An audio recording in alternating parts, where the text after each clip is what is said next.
Naon anu kedah abdi lakukeun ayeuna? Kadua, sosok jalmi anu terus ngajagi abdi dugi ka ayeuna.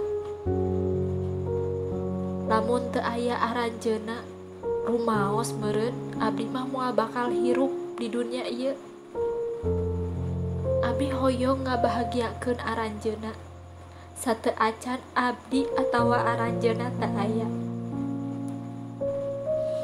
Ma bapa abdi anu deudeuh, ma bapa abdi anu bageur, teu aya dinten anu bisa abdi lewatan pikeun masihan nasehat ka abdi. Aranjeuna teu pernah bosen ngarawat abdi, sarta masihan pikanyaah sapanjang umur hirupna. Hatur nuhun ma bapa atos ngajaga abdi dugi ka kiwari. Hampurakeun abdi mah Pak, namun tos nganyejari rarasaan aranjeun salami ieu.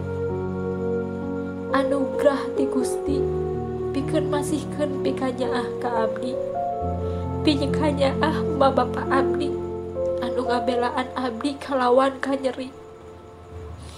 Hapunten ma bapa, lamun nganceri kanu tiasa abdi pasihkeun, sabot mimiti anjeun tuduhkeun abdi ka dunya ieu. Hapunten Gusti, hapunten pikeun dosa abdi ka ma bapa, dosa salami ieu anu matak nyeri serta ngecewakeun aranjeuna. Nuhun ma pa anu masihan sagala pikeun ka abdi, sarta teu pernah aranjeun ngaharepkeun imbalan jasa saeutik oge.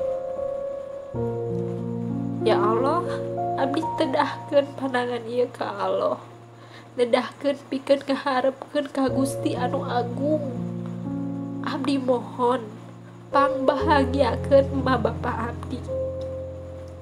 Ya Robi, abdi mohon pasihkeun ma bapa abdi impenan, impen anu endah dina wengina. Ya Robbul Ijati, abdi ngaharepkeun ka anjeun, ngaharepkeun pang anugerahkeun kasehatan ka ma bapa abdi.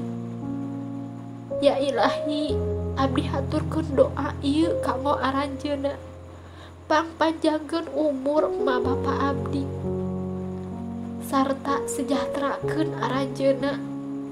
Amin ya Allah ya Robbal Alamin.